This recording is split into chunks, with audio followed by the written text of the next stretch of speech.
کہ اگر خدا کو مان لے تو پھر سوال یہ ہے کہ خدا نے اس کائنات کو کیسے پیدا کیا؟ یہ ایک سوال آتا ہے ذہن میں، جس کے نہیں آتا وہ کہے گا پاگل پن ہے، خامخواہ اس پر کیوں سوچتے ہیں؟ لیکن جس کے ذہن میں سوال آ گیا اس کے لیے بڑی مصیبت ہو جاتی ہے۔ وہ تو سوچتا ہے انسان کا اختیار نہیں ہوتا اپنے ذہن پر، وہ لاکھ روکے اسے مت سوچو، وہ تو اور سوچے گا۔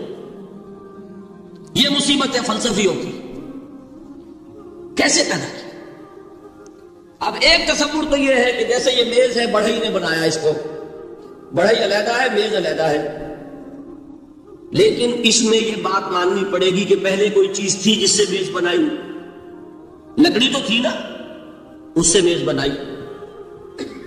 لہذا ہندوؤں میں ایک عقیدہ یہ ہے کہ خدا بھی قدیم، مادہ بھی قدیم، خدا نے اس مادے سے یہ شے بنا دی، ایک مادے سے یہ بنا دی۔ کوئی مٹی کی تغاری ہوتی ہے، کمہار اس سے کوئی رکابی بنا دیتا ہے، کوئی وہ ہڈیا بنا دیتا ہے، کوئی گھڑا بنا دیتا ہے، مٹی تو ہے نا پہلے۔ تو مادہ بھی قدیم، خدا بھی قدیم، اور مادے سے خدا نے یہ شکلیں بنا دی۔ ٹھیک، یہ بھی سمجھیت ہو گئی، توحید تو ختم ہو گئی۔ تو جن لوگوں کا ذہن تھا توحیدی، لیکن اس مسئلے میں الجھ گئے، انہوں نے ایک اور شکل تجویز کی کہ خدا خود ہی اس شکل میں تبدیل ہو گیا۔ کیسے؟ جیسے برف پگھلتی ہے تو پانی بن جاتا ہے۔ پانی کہاں سے آیا؟ برف سے۔ اب کوئی پوچھے برف کہاں ہے؟ بھائی یہی پانی ہے، یہی برف ہے یا نہیں؟ اسی پانی کو آگ کے اوپر آپ نے رکھ دیا، وہ بھاپ بن گئی۔ اب آپ کہیں برف کہاں ہے، پانی کہاں ہے؟ یہی بھاپ جو ہے یہی در حقیقت پانی ہے، یہی بھاپ جو ہے یہی برف ہے۔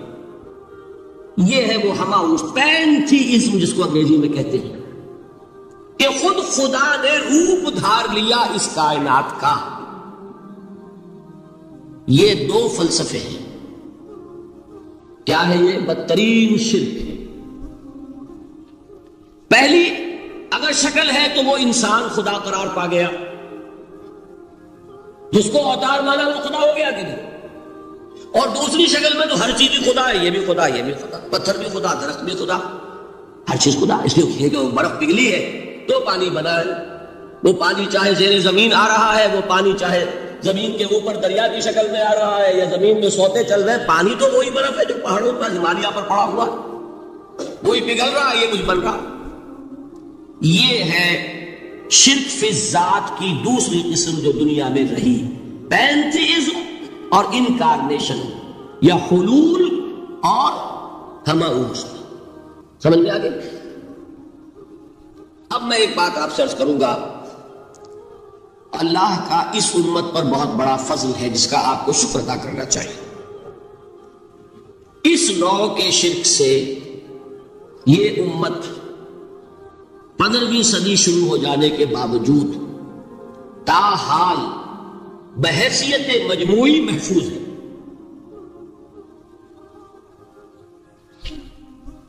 میں نے بحیثیت مجموعی کہا ہے، کوئی افراد یا عوام الناس یا جہلا یا شعراء یا نعت گو وہ مبالغہ آرائی میں کوئی بات کہہ دیتے ہو تو وہ علیحدہ بات ہے، لیکن مسلمانوں میں کوئی مستند فرقہ اور اس کے جو مستند عقائد ہیں ان میں الحمدللہ آج تک ایسی کوئی چیز شامل نہیں۔ اس کا جب آپ تقابل کریں گے نا، آپ کا کیا خیال ہے عیسائیوں کو حضرت مسیح سے کتنی محبت تھی؟ اس کا تقابل کیجئے جو محبت مسلمانوں کو رہی حضور کے ساتھ۔ عیسائیوں کی محبت عشر عشیر نہیں بنے گی، اس محبت کے باوجود کہ ہمیں 10 گنا 100 گنا 1000 گنا زیادہ محبت ہے حضور کے ساتھ، لیکن دیکھیے کہ انہوں نے خدا کا بیٹا بنا دیا۔ یہاں کسی نے حضور کے بارے میں یہ بات آج تک کہی؟ یہ بہت بڑا کنٹراسٹ ہے نا۔ یہ در حقیقت عقیدت اور محبت کا غلو ہوتا ہے، تو عقیدت اور محبت کی کمی تو یہاں بھی نہیں، الحمدللہ ان سے زائد ہے، لیکن الحمدللہ ثم الحمدللہ ثم الحمدللہ خدا کا بیٹا تو کسی نے نہیں بنایا۔ اچھا میں ایک اور کنٹراسٹ آپ کو دکھاتا ہوں تاکہ آپ اللہ کا شکر کریں۔ حضرت علی کی کیا نسبت ہے حضور کے ساتھ؟ نبی اور امتی۔ حضرت علی کو خدا کہنے والے پیدا ہوئے کہ نہیں؟ بتائیے نا، کیا وجہ ہے کہ علی کو خدا کہنے والے پیدا ہوئے لیکن محمد کو خدا کہنے والا پیدا نہیں ہوا صلی اللہ علیہ وسلم رضی اللہ تعالی عنہ؟ بہت اہم بات ہے، غور کیجیے گا اس کو۔ حالانکہ حضرت علی کا رتبہ کہاں، حضور کا کہاں؟ آج بھی آپ دیکھیے، آپ کے جاہل عوام کے زبان پر نعرہ یا علی مدد کا ہوتا ہے، یا محمد مدد کسی نے کہا آج تک؟ یہ یا محمد لکھنے کے کام آتا ہے صرف، وہ مسجد پہ لکھ دو تاکہ پتہ چل جائے یہ فلاں فرقے کی مسجد ہے، دوسرا خود ہی بھاگ جائے بس۔ یہ صرف کس کام کے لیے ہے؟ باقی جہاں اصل میدان میں بات آتی ہے، کوئی نعرہ لگاتا ہے یا محمد مدد، محمد کا رتبہ اونچا یا علی کا، تو ان سے کیوں نہیں مدد مانگی؟ یہ سوالات آپ کے سامنے رکھ رہا ہوں میں۔ پھر یہ کہ جس طریقے سے کہ غوث اعظم کو پکارا جاتا ہے، کیا محمد کو پکارا جاتا ہے؟ کیا نسبت ہے؟ حضرت علی تو پھر بھی صحابی ہے، خلیفہ چہارم ہے، حضور کے چچا داد بھائی ہے، داماد ہے۔ غوث اعظم تو بہرحال وہ نسبت تو نہیں ہے۔ دیکھیے، میں اس کا تعلق جوڑتا ہوں ختم نبوت سے۔ جس طرح اللہ نے خصوصی حفاظت فرمائی ہے قرآن کی، اسی طرح خصوصی حفاظت فرمائی ہے محمد رسول اللہ۔ یہ اسپیشل پروٹیکشن ورنہ نہیں ہو سکتی تھی، یہ خصوصی تحفظ ہے اللہ۔ یہاں بگاڑ پیدا ہو جائے تو صحیح کون کرے گا؟ حضرت مسیح کی اصل حقیقت تو حضور نے آگے بتا دی، ذالک عیسی ابن مریم قول الحق الذی فیہ یمترون ما کان للہ ان یتخذ ولدا سبحانہ۔ یہ حضور نے آ کر حضرت مسیح کی حقیقت بیان کر دی کہ نہیں؟ سورہ مریم کی یہ آیات سنی تھی نجاشی رحمت اللہ علیہ نے جب حضرت جعفر ابن ابی طالب کی زبان سے، تو کیا کہا تھا دن کا اٹھا کر؟ خدا کی قسم، جو ان آیات میں مسیح کا مقام بیان ہوا ہے، مسیح اس سے دن کا بھر بھی زیادہ نہیں۔ لیکن اگر محمد رسول اللہ کو خدا کا بیٹا بنا دیا گیا ہوتا یا خدا بنا دیا گیا ہوتا تو کون آتا اس کی اصلاح کی؟ جیسے قرآن مجید کا تحفظ ہے، ایسے ہی محمد رسول اللہ کا تحفظ۔ وہ تحفظ ہوا کیسے ہے؟ جتنا قرآن مجید نے ایمفیسائز کیا حضور کی بشریت کو، قل انما انا بشر مثلکم، اے نبی ان کو بتاتے رہیے، بار بار بتائیے کہ مجھے کچھ اور نہ بنا لینا، میں بھی بشر ہوں، انسان ہوں۔ ہاں مجھ پر وحی ہوتی ہے، تم پر نہیں ہوتی، یہ فرق ہے۔ میں رسول ہوں، تم نہیں ہو۔ یہ بات میں ذرا اور مسئلہ میں واضح کروں گا، ابھی صرف یہ نوٹ کیجئے کہ یہ تحفظ جو ہے، جیسے قرآن کو تحفظ دیا لیکن اس کے لیے ذرائع بھی ہے نا۔ یہ حفظ قرآن کا سلسلہ جو ہے یہ اس کا ذریعہ بنا، یہ رمضان میں تراویح جو ہے اس کا ذریعہ بنی۔ ہمارے ملکوں کے اندر تو حفاظ کو مسجدیں نہیں ملتی، تلاش کرتے پھرتے ہیں، اور ایک جیسا کہ اینول جشن ہوتا ہے قرآن مجید کا، ہر حافظ اپنا حفظ تازہ کر رہا ہے، حفاظ لگے ہوئے ایک دوسرے کے ساتھ تازہ کرنے میں۔ یہ ذریعہ ہے اللہ تعالیٰ نے کہ جس کے ذریعے سے قرآن کو محفوظ کیا۔ تو حضور کو جو حفاظت دی اس کا ایک طریقہ کیا ہوا؟ قرآن مجید میں حضور کی بشریت کا نمایاں کرنا، اور دوسرا یہ کہ خود حضور نے ایسی باریک بینی سے روکا۔ یہ بھی آپ کو پسند نہیں تھا کہ میں آؤں تو تم کھڑے ہو جاؤ۔ سنا کہ نہیں سنا آپ نے؟ صحابہ کو آپ روکتے تھے۔ ایک صحابی کی زبان سے نکل گیا ما شاء اللہ و ما شئت، جو اللہ چاہے اور جو آپ چاہیں، فوراً ٹوک دیا اجعلتنی للہ ندا، کیا تم نے مجھے خدا کا بندے مقابل بنا دیا؟ مشیت صرف اس کی ہے۔ یہ روک ٹوک، یہ وہ چیزیں ہیں کہ جس کی بنا پر اللہ نے تحفظ عطا فرمایا۔ یہ جو آپ نے فرمایا میری قبر کو کسی جلسے اور جشن کا مرکز نہ بنا لینا، فرمایا کہ نہیں فرمایا؟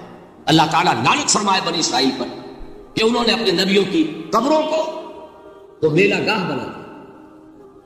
یہ ساری وہ ہے، یہ تحفظات ہیں، یہ بچاؤ ہے، یہ امت کو متنبہ کیا جا رہا ہے کہ محبت اور عقیدت کا غلو جیسے پہلے ہوا، یا اہل الکتاب لا تغلو فی دینکم، اے کتاب والو اپنے دین میں غلو سے کام نہ لو۔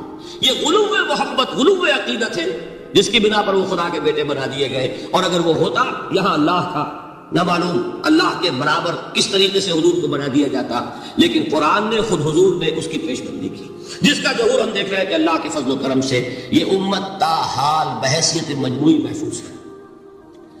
البتہ دیکھیے شاعروں کی باتیں اور ہوتی ہیں، اور عوام کی اور واعظوں کی اور نعت گوؤں کی باتیں جو ہے وہ اور۔ میں جس چیز کی نفی کر رہا ہوں وہ علماء کی بات ہے۔ شاعروں کا تو قرآن مجید کے اندر خود ہی بھاڑا پھوڑ دیا اللہ نے، وَالشُّعَرَاءُ يَتَّبِعُهُمُ الْغَاوُونَ أَلَمْ تَرَ أَنَّهُمْ فِي كُلِّ وَادٍ يَهِيمُونَ إِنَّهُمْ يَقُولُونَ مَا لَا يَفْعَلُونَ۔ مبالغہ نہ کرے تو شعر میں رنگ ہی پیدا نہیں ہوتا، پھر شعر کا ہے تو کہنا ہے نثر کہو بھائی، مبالغے سے اس میں ایک تاثیر ہے۔ وہ مبالغے ہمارے شاعروں نے، ہمارے نعت گوؤں نے کیے ہیں، اور اس میں اللہ تعالیٰ انہیں معاف کرے، بالکل اوتار کر الفاظ بھی استعمال کر دیے۔ وہی جو مستوی عرش تھا خدا ہو کر، اتر پڑا وہ مدینے میں مصطفیٰ ہو کر۔ بتائیے رام چندر جی کے بارے میں جو عقیدہ ہے، اب کیا فرق رہ گیا؟ بال برابر فرق ہے یا کوئی؟ اور نقطے پیدا کرتے ہیں۔ مدینے کی مسجد میں منبر کے اوپر بغیر عین کا ایک عرب ہم نے دیکھا، کیا سمجھ میں آیا؟ عرب میں سے عین نکالا، کیا بنا؟ یہ نقطہ آفرینی ہے۔ اسی طریقے سے ہماری شاعری میں کچھ ہموس کا رنگ بھی پیدا ہو گیا۔ خود کوزاؤ، خود کوزا کرو، خود گلے کوزا، خود رند صبح کش، خود برسر کوزا خریدار بیامت بشکست رواں شد۔ وہ خود ہی کوزا ہے، خود ہی مٹی ہے جس سے کوزا بنا ہے، خود ہی کودے کا بنانے والا ہے۔ سمجھ رہے؟ الفاظ تو بڑے پیارے ہیں، بڑے مزیدار ہیں، آدمی ایک دفعہ وجد میں آ جاتا ہے، لیکن ہے کیا؟ وہی ہے نا کہ وہی جو برف تھا پگھل کر پانی بن گیا۔ خود کوزا ہو، خود کوزا کرو، خود گلے کوزا، خود رند صبح کش، خود ہی اس کوزے میں شراب ڈال کے پیتا بھی ہے، خود ہی مٹی ہے، خود ہی وہ بنانے والا ہے، خود ہی کوزا ہے، خود ہی اس میں شراب ڈال کے پیتا بھی، اور خود ہی اس کوزے کو توڑ کر اپنا راستہ بھی لیتا ہے۔ اب آپ اس پر سر دنیے اور جو چاہے کریں، لیکن یہ کہ اس کا ڈانڈے مل گئے کہ نہیں اسی عوام اس سے۔ لیکن یہ کسی مفتی کی بات ہے کیا، یا کسی ائمہ دین میں سے کسی کا قول ہے؟ بھائی شاعروں کی باتیں سن لیا کریں، اللہ اللہ خیر سن۔ ان چیزوں کا بہت زیادہ سختی کے ساتھ نوٹس بھی لینے کا کوئی فائدہ نہیں ہوتا۔ بات وہ ہونی چاہیے کہ جو علماء کہہ رہے ہیں، مستند عقائد ہو، جو ان کی کتابوں میں درج ہو، ان سے بات ہونی چاہیے۔ تو یہ چیزیں، یہ گمراہیاں آئی ہیں، لیکن الحمدللہ ثم الحمدللہ کہ یہ عوام میں ہے، جہلاء میں ہے، شعراء میں ہے، نعت گو میں ہے، یہ کسی بھی مستند دینی فرقے کے مستند علماء میں ہم کیا موجود نہیں۔ البتہ ایک مسئلہ جو ہے نور اور بشر کا، وہ ذرا تھوڑا سا میں حل کر دوں آج۔ آپ سمجھتے ہوں گے لا ینحل ہے۔ میں نے جس طرح کہا تھا کہ امام بخاری کا قول بھی 100% درست اور امام ابو حنیفہ کا بھی 100% درست ثابت کیا کہ نہیں، اسی طرح میں کہتا ہوں جو حضور کو بشر کہتے ہیں وہ بھی 100% درست، جو حضور کو نور کہتے ہیں وہ بھی 100% درست۔ مطلب کیا ہے؟ دیکھیے ہر انسان کے وجود کے دو حصے، میں نے پہلے دن شاید کچھ بیان کیا تھا۔ ایک خاکی وجود، اور اینیمل بینگ جو حیوان ہے ہمارا، ایک وہ روح ربانی جو اس میں پھونکی گئی۔ آدم میں جب وہ روح پھونکی گئی تب وہ مسجود ملائک بنے۔ فَإِذَا سَوَّيْتُهُ وَنَفَخْتُ فِيهِ مِن رُوحِي فَقَعُوا لَهُ سَاجِدِينَ۔ دو جگہ آیت ہے قرآن مجید میں، ایک شوشے کے فرق کے بغیر، سورہ حجر اور سورہ صاد۔ جب میں اس کو پوری طرح تیار کر لوں اور اس میں اپنی روح میں سے پھونک دوں تو گر پڑنا اس کے سامنے سجدے میں۔ ہمارا جو خاکی وجود ہے وہ ظلمانی ہے، اور جو ہمارا روحانی وجود ہے وہ نورانی ہے۔ اس کی نسبت کس سے ہے؟ اللہ سے۔ بات سمجھ میں آئی؟ لیکن ہم نے اپنے اس نورانی وجود کو اپنے خاکی ظلمانی وجود میں دفن کیا ہوا ہے، اور محمد الرسول اللہ صلی اللہ علیہ وسلم کا وہ نورانی وجود آپ کے اس خاکی وجود پر اس درجے غالب تھا کہ وہ خاکی وجود معدوم کے درجے میں ہے، لیکن وہ حضور صلی اللہ علیہ وسلم پر اثر انداز نہیں ہو سکتا۔ وہی خاکی وجود ہے جسے نفس کہتے ہیں، نفس غلبہ کر سکتا ہے محمد پر صلی اللہ علیہ وسلم۔ حضور کی شخصیت کی نورانیت نے آپ کی شخصیت کے خاکی وجود کا احاطہ کیا ہوا، ہماری شخصیت کی ظلمانیت نے ہماری اس نورانیت کو گل کیا ہوا، دفن کیا ہوا، چھپایا ہوا۔ بس یہ فرق ہے۔ انہیں آپ کہہ لیں نور، صحیح ہے، ان کی نورانیت غالب ہے۔ یہی بات ہے جو حضور نے اس طرح سمجھائی۔ دیکھو ہر انسان کے ساتھ ایک شیطان ہوتا ہے۔ اب کسی صحابی نے بڑی جرأت سے کام لیا، پوچھ لیا حضور کہ آپ کے ساتھ بھی ہے؟ ہر انسان کے ساتھ جو کہا نا، تو انسان تو ہے آپ بھی، تو کیا آپ کے ساتھ بھی ہے؟ آپ نے فرمایا ہے، لیکن میں نے اسے مسلمان کر رکھا۔ بات ختم ہو گئی، نفی نہیں ہے، وہ میرے تابع ہے، میرا مطیع ہے، مجھے قدر نہیں پہنچا سکتا ہے تو صحیح، لیکن نہ ہونے کے درجے میں آ گیا کہ نہیں؟ یہ ہے فرق صاحب۔ اور میں یہاں پہ کوٹ کرنا چاہتا ہوں ایک بہت بڑے بریلوی مکتب فقہ کے عالم دین، صاحبزادہ، نام میرے ذہن سے ایک دم اتر گیا، فیض الحسن، اللہ تعالیٰ ان کی خطاؤں سے درگزر فرمائے، ان کی مغفرت فرمائے۔ آپ نے سنا ہوگا نا، انہوں نے ایک روز تقریر کی جو میں نے سنی، اور تقریر کہاں کی؟ ساہیوال میں۔ وہاں کا ایک بہت مشہور چوک ہے، مہاجرین، مسجد مہاجرین کہلاتی ہے، وہاں تقریر تھی، میں نے سنی۔ ان کے الفاظ یہ تھے کہ کیا آپ لوگ ہمیں جاہل سمجھتے؟ کیا ہمیں عربی نہیں آتی؟ کیا ہم نے قرآن نہیں پڑھا جس میں بار بار یہ لکھا ہوا ہے کہ حضور بشر ہیں؟ حضور بشر ہیں، لیکن اصل میں ہم حضور کی بشریت کو نمایاں کرنے کو سوء ادب سمجھتے ہیں۔ بات سمجھیے آپ نے، اس قدر پیاری بات ہے۔ انہوں نے کہا کہ آپ کے باپ کا نام کیا ہے؟ عبد الرحمان۔ آپ عبد الرحمان کہہ کے پکارتے ہیں انہیں؟ ابا جان۔ ابھی آپ نے وہ آیات سنی، حضرت ابراہیم نے اپنے مشرک باپ کو یا ابت ہے، یا ابت ہے، بڑا پیارا ترجمہ کیا، ابا جان، ابا جان، کیا نام لے گئے؟ آپ کے باپ کا نام ہے، نام نہیں لیتے آپ، کیوں؟ ادب کی وجہ سے۔ اسی وجہ سے ہم در حقیقت حضور کی بشریت کو نمایاں کرنے کو سوء ادب سمجھتے ہیں، ورنہ کوئی ہم جاہل ہیں، ہمیں عربی نہیں آتی، ہم نے قرآن نہیں پڑھا، ہم جانتا کہ وہ بشر۔ بات سمجھ میں آئی؟ کتنی آسانی سے مسئلہ حل ہوتا ہے، بشرطے کی نیت حل کرنے کی نہیں۔ آخر آمنہ کے بیٹے ہیں، عبداللہ کے بیٹے ہیں، عبد المطلب کے پوتے ہیں، بچپن آپ پر گزرا ہے، لڑکپن آپ پر گزرا ہے، نوجوانی آپ پر آئی ہے، جوانی آپ پر آئی ہے، شادی آپ نے کی ہے، اولاد آپ کی ہے۔ کون بے وقوف احمق ہوگا کہ جو آپ کی بشریت کا انکار کرے؟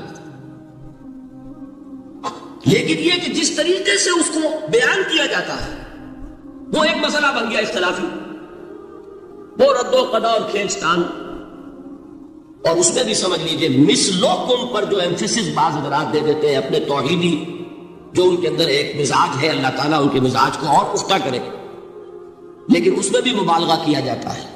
ایک حدیث مجھ سے سنیے جس میں حضور نے مثل کا انکار کیا۔ مثلکم کا مطلب اگر کسی نے سمجھا کہ بالکل ہم جیسے ہیں تو بہت بڑی مغالطے میں۔ حضور صوم وصال سے منع فرماتے تھے، خود رکھتے تھے۔ صوم وصال کیا ہے؟ آج روزہ رکھا، شام کو افطار نہیں کیا، وہی روزہ رات بھر چل رہا ہے، اگلے دن بھی چل رہا ہے، شام تک کو جا کے پھر کھولا تو 2 دن کا صوم وصال ہو گیا۔ اگلے دن بھی نہیں کھولا، چلا تو 72 گھنٹے کا صوم وصال ہو گیا۔ یہ کیا ہے؟ صوم وصال خود رکھتے تھے اور صحابہ کو روکا.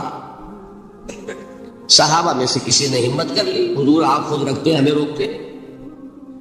فرماتے ہیں ایکم مثلی, تم میں سے کون مجھ جیسا ہے؟ ابھی تو عند ربی, میں تو اپنے رب کے پاس رات گزارتا ہوں. ہوا یطعمنی ویسقین, وہ مجھے کھلاتا ہے پلاتا ہے. بتائیے کون ہے جو اس کا دعویٰ کرے گا؟ حضور کے خصائص ہیں. حضور خود فرماتے ہیں تم صرف سامنے سے دیکھتے ہو, میں پیچھے سے بھی دیکھتا ہوں. کہاں ہوا وہ مثلیت؟ اگر آپ نے بالکل اپنے جیسا سمجھ لیا تو بڑے مغالطے میں ہیں. نبی کا مقام ہے, نبی کا رتبہ ہے, نبی کے خصائص ہیں. آپ سو گئے تو آپ کی نیند, آپ کی وضو ٹوٹ گئی اور نبی سو گیا تو کہاں گئی مثلیت میں؟ مثل اس معنی میں تو بشر ہیں, نسل آدم سے ہے, اس میں کوئی شک نہیں. اس معنی میں مثل ٹھیک ہے, قل انما انا بشر مثلکم, لیکن ہر اعتبار سے تو سب سے بڑا فرق یہی ہے کہ وہی آ رہی ہے. معراج پہ تشریف لے گئے ہیں, اس دنیا میں بیٹھے ہوئے بھی جنت کا مشاہدہ فرما لیتے ہیں, کرا دیا جاتا ہے. دوزخ کا مشاہدہ کرایا جاتا ہے. فرشتے کو دیکھ رہے ہیں. یہ چیزیں ہیں. اور پھر خصائص جیسا کہ میں نے عرض کیا کہ آپ پیچھے سے بھی دیکھتے ہیں. آپ کا معاملہ یہ ہے کہ آپ اگر سو جائیں تو آپ کا وضو نہیں ختم ہوگا.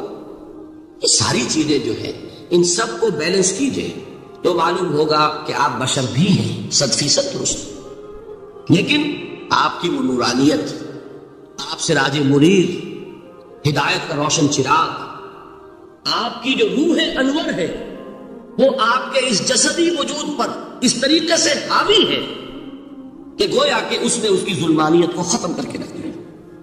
اس معنی میں کوئی کہے نور مجسم تو مجھے کوئی اعتراض نہیں. یہ ہے ان چیزوں کو جمع کرنے کی شکل, خام خواہ کی کھینچتان کے سوا کچھ نہیں.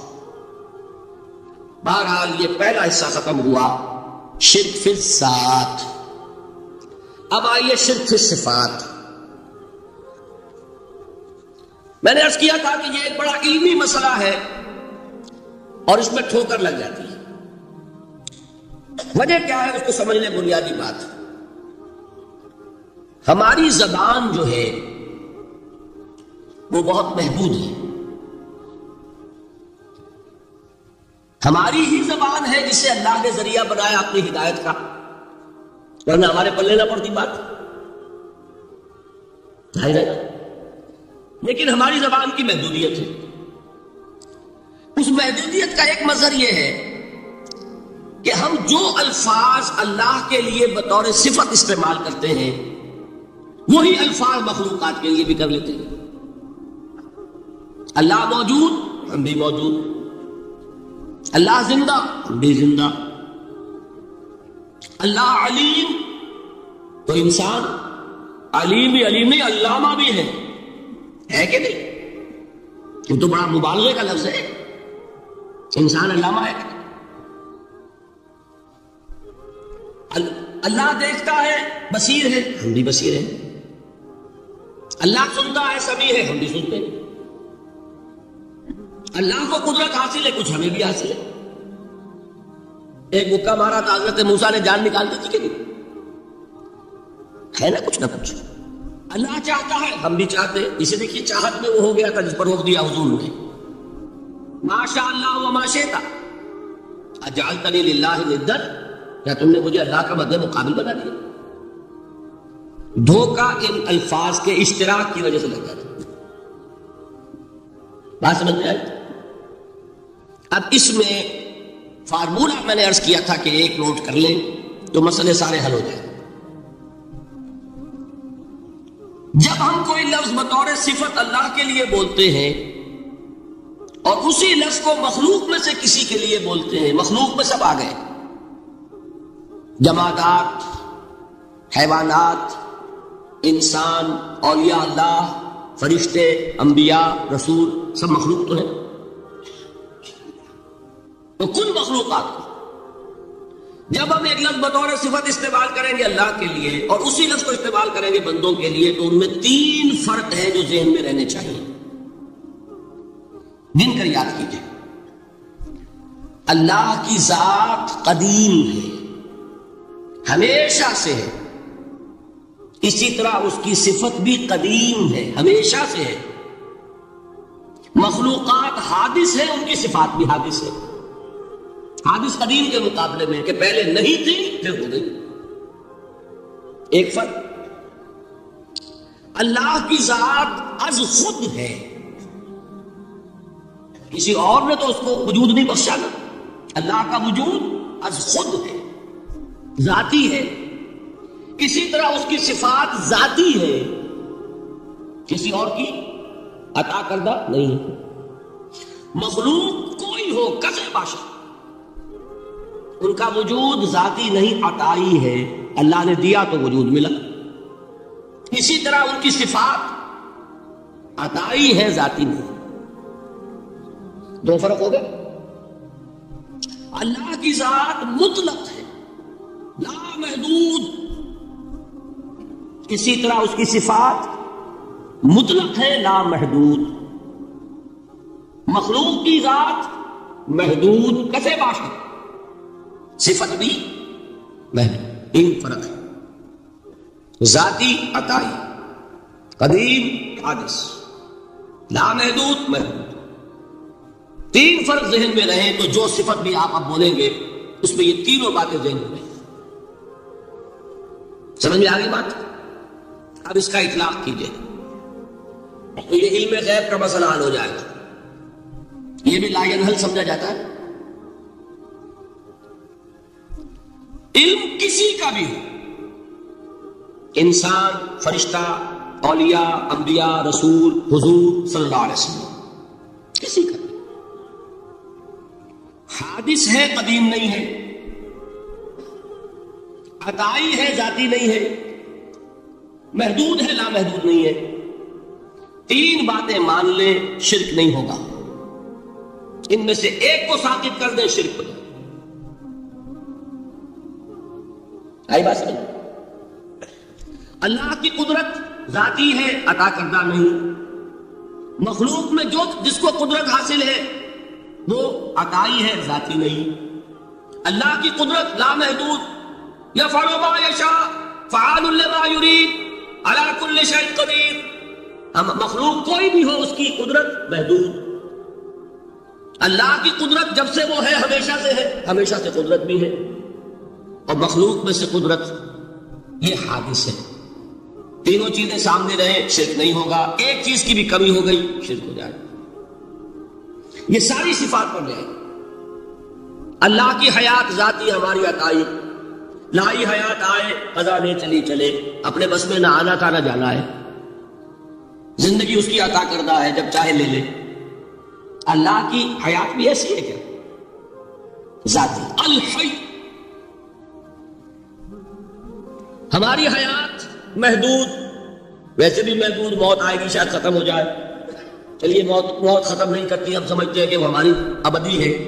محدود اس معنی میں تو ہے کھانے کو نہ ملے تو کمزوری، ذرا کام کیا تو تکان، نیند بھی آ رہی ہے، اونگ بھی آ رہی ہے۔ اور اس کی حیات الحی القیوم لا تاخذہ سنۃ ولا نوم، حیات ذاتی ہے، لا محدود ہے اور قدیم ہے۔ یہاں حیات عطائی ہے اور حادث ہے اور محدود ہے، ساری صفات۔ اس کو ذہن میں رکھ لیجئے تو اب دو مسئلے میں یہاں حل کر دوں۔ جو لوگ کہتے ہیں حضور کو علم غیب نہیں تھا، اور جو کہتے ہیں تھا، بدقسمتی سے دونوں نے ڈیفینیشن علیحدہ کر لی۔ جو ڈیفینیشن نفی کرنے والوں نے کی ہے، اس کی وجہ سے، اس کے اعتبار سے واقعتاً نہیں تھا۔ انہوں نے ڈیفینیشن یہ کی ہے، تعریف یہ کی ہے، وہ علم جو خود حاصل ہو جائے، اللہ کا عطا کردہ علم جو ہے وہ کہتے ہیں وہ غیب نہیں ہے۔ تو وہ بھی مانتے ہیں کہ ہر علم جو حضور کو حاصل ہے وہ اللہ کا عطا کردہ۔ میں سائی والی میں یہ سارے مرحلے میں نے طے کیے نا اپنے زمانہ طالب علم میں۔ مولانا منظور احمد شاہ صاحب ہیں سائی وال میں ایک، میں ان کے پاس حاضر ہوا، میں نے کہا جی یہ مسئلہ کیا ہے علم غیب کا، مجھے ذرا سمجھائیں۔ انہوں نے ایک کتاب اپنی نکالی، کہ دیکھیے صاحب ہم حضور کے علم کے بارے میں یہ باتیں مانتے ہیں، حضور کا علم حادث ہے، قدیم نہیں ہے، حضور کا علم محدود ہے، لامحدود نہیں ہے، حضور کا علم عطا کردہ ہے، ذاتی نہیں ہے۔ میں نے کہا یہ تین باتیں اگر آپ مان لیں تو میرا تو جھگڑا کوئی نہیں آپ سے۔ ہوتا کیا ہے جب آئیں گے وعظ میں، خطابت میں، تو عالم ما کان وما یکون، اب الفاظ وہ استعمال کر جائیں گے۔ ایک واعظ ہے، عام مقرر ہے، واہ واہ ہوتی ہی نہیں، نعرے لگتے ہی نہیں، محفل میں گرمی آتی ہی نہیں جب تک کہ ایسے مبالغے نہ کریں۔ لیکن وہ چیز لکھی ہوئی ان کے ہاں ہے کہ حضور کا علم حادث ہے، قدیم نہیں ہے، حضور کا علم محدود ہے، لامحدود نہیں ہے، حضور کا علم عطائی ہے، ذاتی نہیں ہے۔ ان تینوں چیزوں کے بعد کوئی بڑے سے بڑا وہابی اور بڑے سے بڑا اہل حدیث بھی انکار نہیں کرتا۔ باقی یہ بات جان لیجئے کہ غیب اور حضور یا شہادہ یہ در حقیقت عام انسانوں کے اعتبار سے الفاظ استعمال ہوئے۔ جب قرآن میں کہا جاتا ہے عالم الغیب والشہادہ، اللہ غیب اور جو ظاہر ہے یا موجود ہے سب کا جاننے والا ہے، تو مجھے بتائیے اللہ کے لیے کوئی غیب ہے؟ اللہ کے لیے کوئی شے غیب ہے؟ تو کیوں کہا جا رہا ہے عالم الغیب والشہادہ؟ وہ ہمارے اعتبار سے کہا جا رہا ہے، جو تمہارے لیے غیب ہے اللہ اس کو بھی جانتا ہے، اور جو تمہارے سامنے اللہ اسے بھی جانتا ہے۔ اللہ کے لیے تو کل شہادہ ہے، کسی شے کا لا یعزب عنہ مثقال ذرۃ فی السماوات والارض، آسمان اور زمین کا ایک ذرہ بھی اس سے غائب نہیں ہوتا۔ غیب کا وجود کیا اللہ کا؟ تو یہ الفاظ مستعمل ہے ریلیٹو ہمارے اعتبار سے، اور ہمارے اعتبار سے جو شے غیب ہے اس میں سے ایک حصہ اللہ دیتا ہے نبی کو، تبھی تو نبی بنا۔ فرشتے کو دیکھا، فرشتہ ہمارے لیے غیب ہے۔ جنت دکھائی کہ نہیں دکھائی، ہمارے لیے غیب ہے کہ نہیں ہے۔ دوزخ کا مشاہدہ کرایا کہ نہیں کرایا، ہمارے لیے وہ غیب ہے کہ نہیں ہے۔ جو چیزیں ہمارے لیے غیب ہیں انہی کے پردے اللہ کچھ اٹھاتا ہے، کل غیب نہیں۔ کل غیب کا علم ہو جائے گا تو وہ شرک ہو جائے گا۔ کل کا لفظ جہاں آیا شرک ہوا۔ جب آپ کہہ رہے ہیں محدود ہے، لامحدود نہیں ہے، تو کل کا لفظ استعمال نہیں کر سکتے۔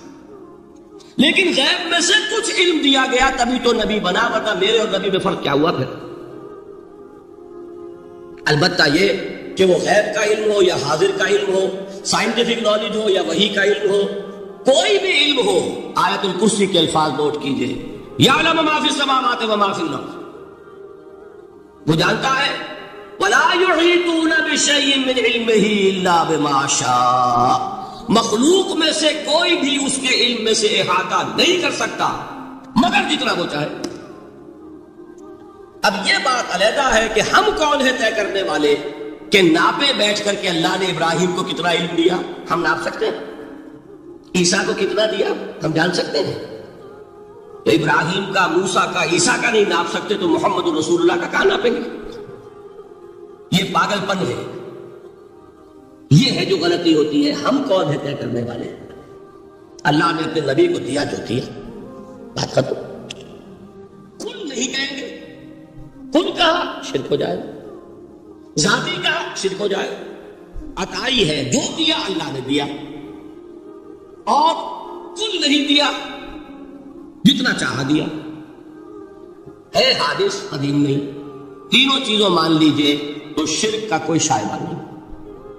باقی جہاں ایک طرف قرآن میں وہ آیات ہیں کہ اللہ کے غیب کو کوئی نہیں جانتا، ٹھیک، وہاں یہ بھی ہے کہ لا یظہر غیبہ، لا یظہر علی غیبہ الا من ارتضی من رسول، وہ اپنے غیب پر قابو نہیں دیتا مگر اپنے رسول میں سے جس کو چاہے۔ یہ دونوں آیتیں قرآن کی ہے کہ نہیں؟ اسی لیے در حقیقت جو غیب کی نفی کرتے ہیں حضور سے، وہ کہتے ہیں کہ از خود معلوم ہونے والی شے غیب ہے۔ ہم کہتے ہیں از خود تو کوئی بھی شے کسی کو معلوم نہیں، ہمیں حاضر کا علم بھی اللہ ہی دیتا ہے تو ہوتا ہے، غیب کا تو بہت دور کی بات ہے۔ یہ مسئلے بڑے سیدھے ہیں، خام خواہ ہم نے پیچیدہ بنایا ہوا ہے۔ خدا کے لیے ان مسئلوں کو سلجھائیے اور جوڑیے، کاٹنے کی بجائے جوڑنے کی فکر کیجیے کہ بھائی یہ اپنی اپنی جگہ پر علیحدہ علیحدہ تم نے تعریفیں کر رکھی ہیں اس لیے جھگڑ رہے ہیں، ورنہ دونوں باتیں صحیح ہیں۔ ایک مسئلہ ذرا اور زیادہ علمی ہے، میں ذرا پریشان ہو رہا ہوں کہ وقت زیادہ ہو رہا ہے۔ وہ مسئلہ ہے وحدت الوجود کا۔ ہمارے بہت سے صوفیہ وحدت الوجود کے قائل ہیں، اور ہمارے کچھ لوگ جو معترض ہیں وہ وحدت الوجود اور ہمہ اوست کو کنفیوز کر دیتے ہیں، ایک سمجھ لیتے ہیں۔ ہمہ اوست میں بیان کر چکا ہوں کہ بدترین شرک ہے، وحدت الوجود اور شے ہے، باریک بات ہے، سمجھ میں نہیں آتی عام لوگوں کے، سادہ ترین الفاظ میں آپ کو سمجھاتا ہوں۔ ایک نظریہ یہ ہے کہ اللہ ہی نے یہ روپ دھار لیا، یہ ساری چیزیں بالفعل موجود ہیں، یہ بھی ہے، یہ بھی ہے، یہ بھی ہے، اور یہ سب اللہ ہی ہے۔ یہ بدترین شرک ہے، شرک فی الذات۔ ایک لوگوں کی رائے یہ ہے کہ یہ کچھ ہے ہی نہیں، یہ شراب ہے۔ شراب میں کیا ہوتا ہے؟ آپ کو پانی نظر آتا ہے؟ ہوتا ہے پانی؟ نہیں۔ ہر چند کہے کہ ہے، نہیں ہے، ہے ہی نہیں، بس اللہ ہی ہے، یہ ہے ہی نہیں۔ دیکھیے ایک شعر ہے، کل ما فی الکون وہم او خیال اور رکوس فی المرایا او ظلال۔ اس کائنات میں جو کچھ ہے یا تو وہم ہے یا خیال ہے، یا جیسے شیشے میں عکس ہوتا ہے، آپ ادھر کھڑے آئینے کے نظر آ رہے ہیں، ادھر بھی ہے، ادھر کوئی نہیں، یا جیسے سایہ ہوتا ہے، سایہ درخت کا سایہ زمین پر پڑ رہا ہے، اس کا کوئی وجود ہے۔ تو ایک رائے یہ، آپ اس سے اختلاف کریں، اسے پاگل پن کہہ دیں، کیا بیوقوفی کی بات کر رہے ہیں؟ جو چاہے آپ کہہ دیں، شرک نہ کہیے۔ وہ کہتے ہیں موجود صرف ایک ذات اللہ کی ہے، حقیقتاً موجود، یہ جو کچھ نظر آ رہا ہے یہ موجود ہی نہیں ہے، اس کو شرک نہیں کہیں۔ اس سے اختلاف کریں، کوئی ضروری نہیں ہے کہ آپ مانیں ان کی بات، میں یہ نہیں کہہ رہا کہ آپ ضرور مانیں۔ شیخ احمد سرہندی رحمۃ اللہ علیہ نے اسے سمجھایا ہے اس کائنات کی حقیقت کیا ہے، ایک مثال سے۔ ان کے نظریے کو وحدت الشہود کہتے ہیں، وحدت الشہود، وحدت الوجود۔ شاہ ولی اللہ دہلوی نے فیصلہ کیا ہے کہ دونوں میں باریک سا فرق ہے، کوئی فرق نہیں ہے، تعبیر کا فرق۔ وہ مثال دیتے ہیں کہ دیکھیے ایک مشعل لیجئے، مشعل کیا ہوتی ہے؟ ایک لکڑی ہے، اس کے ایک سرے کے اوپر آپ نے کپڑا وغیرہ باندھ کے تیل ڈال کے آگ لگا دی، شعلہ جوالا ہے، ایک شعلہ، ٹھیک؟ تو فرماتے ہیں کہ اس کو تیزی کے ساتھ ایک دائرے میں حرکت دیجئے، آپ کو آگ کا دائرہ نظر آئے گا، دیکھنے والے کو نظر آئے گا کہ نہیں؟ کیا دائرہ فی الواقع موجود ہے؟ بات ثابت ہو گئی کہ نہیں ہے، نظر آ رہا ہے۔ یہ فرماتے ہیں حضرت مجدد، ای الصنعت باری تعالی است کہ معدوم را موجود می نمائند۔ یہ اللہ تعالیٰ کی صناعی ہے، خلاقی ہے کہ جو شے ہے نہیں اس کو دکھا دیتے ہیں، جیسے آپ نے آپسی دائرہ دکھا دیا ہے نہیں، اس کائنات کا کوئی وجود نہیں۔ میں پھر عرض کروں گا، آپ اس سے اختلاف کریں، اسے نہ مانیں، چھوڑ دیں اس کو، یہ مسئلے ہیں فلسفے کے، لیکن سوال یہ ہے کہ اس کو شرک نہیں کہیں گے آپ۔ شرک وہ ہے جب کہیں یہ بھی شے ہے اور خدا ہے، یہ بھی ہے اور خدا ہے، پتھر بھی ہے اور خدا ہے۔ جب یہ کہا جائے گا یہ ہے ہی نہیں، صرف خدا ہے، تو در حقیقت اس کو شرک نہیں کہیں گے، یہ وحدت الوجود ہے، یونٹی آف بینگ۔ اب اس کو میں ایک اور اعتبار سے سمجھا دوں گا تو مجھے امید ہے اللہ تعالیٰ اس کو آپ پر کھول دے گا۔ دیکھیے ایک ہمارا علم، ایک اللہ کا علم، ٹھیک؟ جب تقابل کریں گے تو کیا کہیں گے؟ اللہ کے علم کے مقابلے میں ہمارا علم ہے ہی نہیں، ٹھیک؟ اللہ کی قدرت کے مقابلے میں ہماری قدرت زیرو، اللہ کی مشیت کے مقابلے میں ہماری مشیت کچھ نہیں۔ وما تشاءون الا ان یشاء اللہ، تم چاہ بھی نہیں سکتے جب تک کہ اللہ نہ چاہے۔ تو کیا ہوئی؟ خاک ہوئی۔ یہی آتے ہیں نا جو حدیث جس میں کہ دعا استخارہ حضور نے تلقین فرمائی، اور صحابہ فرماتے ہیں کہ حضور نے ہمیں اس طرح سکھائی یہ دعا استخارہ جیسے قرآن سکھایا۔ اس میں الفاظ کیا ہے؟ فَإِنَّكَ تَعْلَمُ وَلَا أَعْلَمُ وَتَقْدِرُ وَلَا أَقْدِرُ۔ اے اللہ تجھے قدرت حاصل ہے، مجھے کوئی قدرت حاصل نہیں۔ اگر ظاہری الفاظ پر جائیں گے تو یہ تو خلاف واقع بات ہے، کیا حضور کو کوئی علم حاصل نہیں تھا؟ یا تو حضور فرما رہے فَإِنَّكَ تَعْلَمُ وَلَا أَعْلَمُ، کیا چلیے اگر کوئی عام انسان کہتا ہے میں نہیں جانتا تو کیا کوئی علم حاصل نہیں اسے؟ کچھ نہ کچھ علم تو ہے، لیکن اللہ کے علم کے مقابلے میں وہ نہ ہونے کے برابر ہے۔ اسی طریقے سے سمجھ لیجئے اللہ کے وجود کے مقابلے میں اس کائنات کا وجود نہیں ہے۔ بات ختم ہو گئی، مسئلہ صاف ہو گیا۔ حقیقی وجود صرف اللہ کا ہے، یہ اعتباری ہے، یہ ٹرانزینٹ، all is change، پینٹا رائم، بدل رہی ہے ہر شے، کسی چیز کو ثبات نہیں۔ آپ ایک لمحے پہلے جو آپ تھے وہ آپ، ایک لمحے بعد وہ آپ نہیں ہے، بدل گئے۔ ایک تسلسل ہے آپ کا کہ آپ سمجھتے ہیں کہ آپ وہی ہیں کہ جو آج سے 10 سال پہلے تھے، کیا آپ وہی ہیں؟ بدل چکے، خون پورا بدل چکا، نمبروں کتنی دفعہ بدل چکا، کھال بدل چکی۔ یہ تو معلوم یہ ہوا کہ یہ جو کچھ ہے ٹرانزینٹ ہے، عارضی ہے، فانی ہے، نہ ہونے کے برابر ہے، وجود برحق صرف اللہ۔ یہ بھی در حقیقت اسی شرک فی الوجود کی بات ہے۔ اگر ہم یہ کہیں کہ اللہ بھی موجود ہم بھی موجود، یہ کیا ہو گیا؟ شرک فی الوجود۔ اسی کو کہا غالب نے جارو بلا بیار کہ یہ شرک فی الوجود، با گرد فرش و سینہ بہے وہاں برابر است۔ اگر آپ کے گدے کے اوپر گردہ پڑ گیا ہو تو جھاڑتے ہیں نا، فرش کے اوپر گردہ ہے تو جھاڑو سے صاف کرتے ہیں۔ غالب کہتا ہے کہ اگر تمہارے دل میں یہ گردہ آ گیا ہے کہ تم بھی موجود ہو، اللہ بھی موجود ہے، تو لا کی جھاڑو سے صاف کر دو اس گردے کو، کہ یہ شرک فی الوجود ہو جائے گا۔ ہم نہیں ہیں بھائی، ہمارا کیا وجود، ہماری کا کیا حقیقت ہے؟ اللہ ہی ہے، بس یہ ہے اصل میں۔ پھر میں عرض کروں گا کوئی قبول کرے نہ کرے، اسے گمراہی کہے، اس کو جھوٹ کہے، اسے پاگل پن کہے، میں نہیں جھگڑوں گا، لیکن شرک نہیں کہہ سکتے آپ اس کو۔ شرک وہ ہماؤس ہے، اس میں اور اس میں زمین و آسمان کا فرق۔ اب آئیے آخری شرک، شرک فی العبادت یا شرک فی الحقوق۔ اللہ کے حقوق کے لیے ایک لفظ استعمال کریں گے تو وہ کیا ہے؟ عبادت۔ وَمَا خَلَقْتُ الْجِنَّ وَالْإِنسَ إِلَّا لِيَعْبُدُونَ، میں نے جنوں اور انسانوں کو پیدا ہی اس لیے کیا کہ میری عبادت کریں۔ اب عبادت میں شرک اگر ہوگا تو یہ شرک کی تیسری قسم ہو جائے گی۔ عبادت میں شرک سے مراد کیا ہے اس کو سمجھیے۔ یہ میں پہلے بیان کر چکا ہوں عبادت کسے کہتے ہیں۔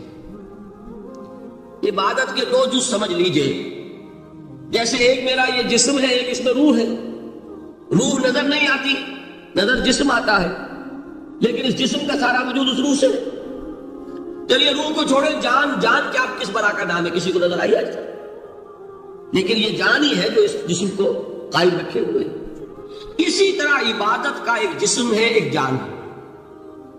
جسم کیا ہے؟ اطاعت، اللہ کی بندگی، ہما تن بندگی، ہما وجوہ بندگی، ہما وقت بندگی، یہ تو بیان کر چکا ہے۔ اور روح کیا ہے؟ محبت،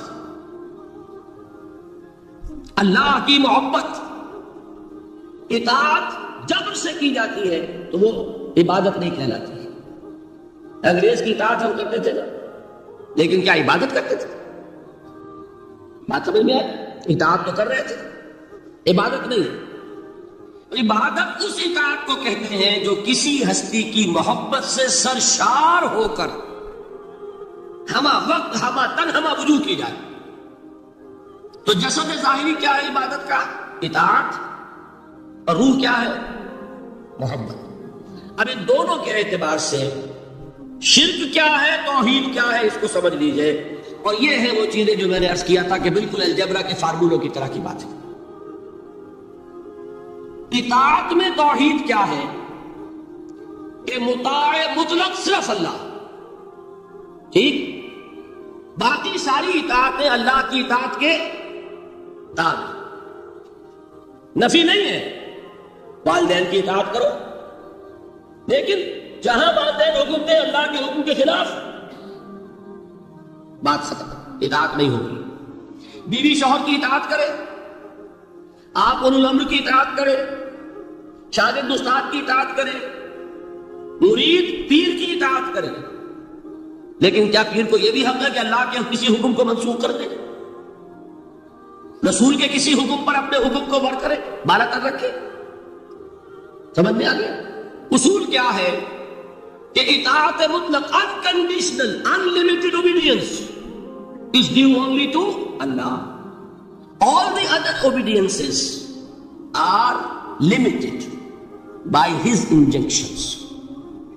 اس کو حضور نے کیسے بیان کیا؟ لا طاعت لمخلوق فی معصیت الخالق. مخلوق میں سے کسی کی اطاعت نہیں ہوگی جس میں خالق کی معصیت لازم آ رہی. جہاں اللہ کا کوئی حکم نہیں ہے آپ میرا حکم مان لیجیے، یہ شرک نہیں ہوگا. جہاں اللہ کا حکم ہے اس کے خلاف میں حکم دوں اور آپ مان لیں تو یہ شرک ہو جائے. بات سمجھ میں آ گئی کہ نہیں؟ اب اس کو اپلائی کیجئے. ایپلیکیشن بالکل انڈیویجول لیول پر کیجئے. پہلے اللہ کا حکم کیا ہے؟ فجر کا وقت ہو گیا، نماز پڑھو. نفس کا حکم کیا ہے؟ سو. آپ نے اطاعت کی نفس کی، آپ کا مطاع کون ہوا؟ نفس. اور اللہ کی معصیت میں ہوا کہ اس کے حکم کے تابع ہوا، تو آپ کا نفس کیا بن گیا؟ آپ کا خدا، معبود. یا غلطی اس میں کوئی؟ اس شرک کو پہچانیے ذرا. کون بچے گا؟ آپ بات سمجھ رہے؟ اگر تو وہ فارمولہ صحیح ہے تو پھر یہ اپلائی ہو گیا. اب آپ کے اندر اتنی ہمت ہونی چاہیے، یا یہ سوچیے کہ فارمولے میں غلطی ہے. یو کین ریفر بیک، آئیے دوبارہ دیکھیے، فارمولہ صحیح ہے. لا طاعت لمخلوق. میرا نفس مخلوق ہے کہ خالق ہے؟ مخلوق. میں نے اپنے نفس کی اطاعت کی اپنے خالق کی معصیت میں، تو میرا مطاع کون ہوا؟ نفس. جو مطاع ہے وہی معبود ہے. میرا معبود کون ہوا؟ نفس. اس کو کہتے ہیں مولانا روم، نفس ما ہم کم ترس فرعون نیست، لیکن ایرعون نیست. میرا نفس بھی فرعون سے کم نہیں ہے. فرعون نے کیا کہا تھا کہ یہ مملکت میری ہے مصر کی، یہاں میرا قانون چلے گا. الیس لی ملک مصر، کیا مصر کی حکومت میری نہیں ہے؟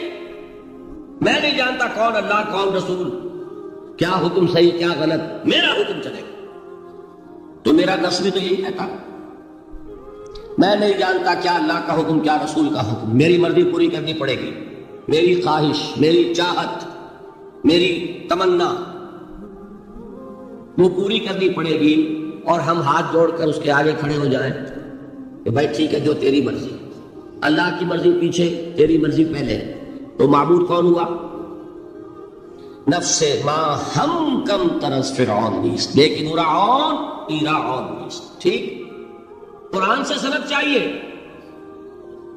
قرآن نے فرمایا ارائیت من اتخذ الہہ ہواہ. کیا تم نے دیکھا اس شخص کو جس نے اپنے خواہش نفس کو اپنا الہ بنا رکھا؟ الہ کا لفظ وہ ہے جو آپ کے کلمہ طیبہ میں ہے. کہہ رہا ہے لا الہ الا اللہ، اور تسبیح پڑھ رہا ہے لا الہ الا اللہ، اور جب فارغ ہوتا ہے تو نفس کو فوراً معبود بنا دیتا ہے.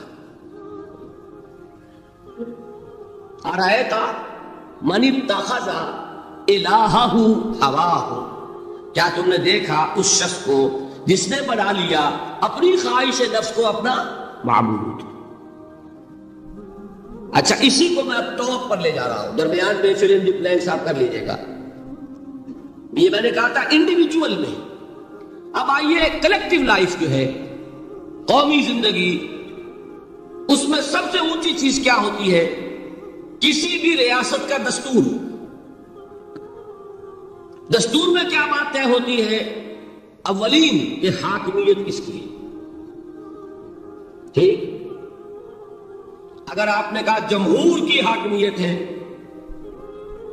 کسی نے کہا فلاں خاندان کی حاکمیت ہے، کیا ہوا؟ یہ ہوا کہ نہیں؟ گھبرا کیوں رہے ہیں؟ پکڑے نہیں جائیں گے؟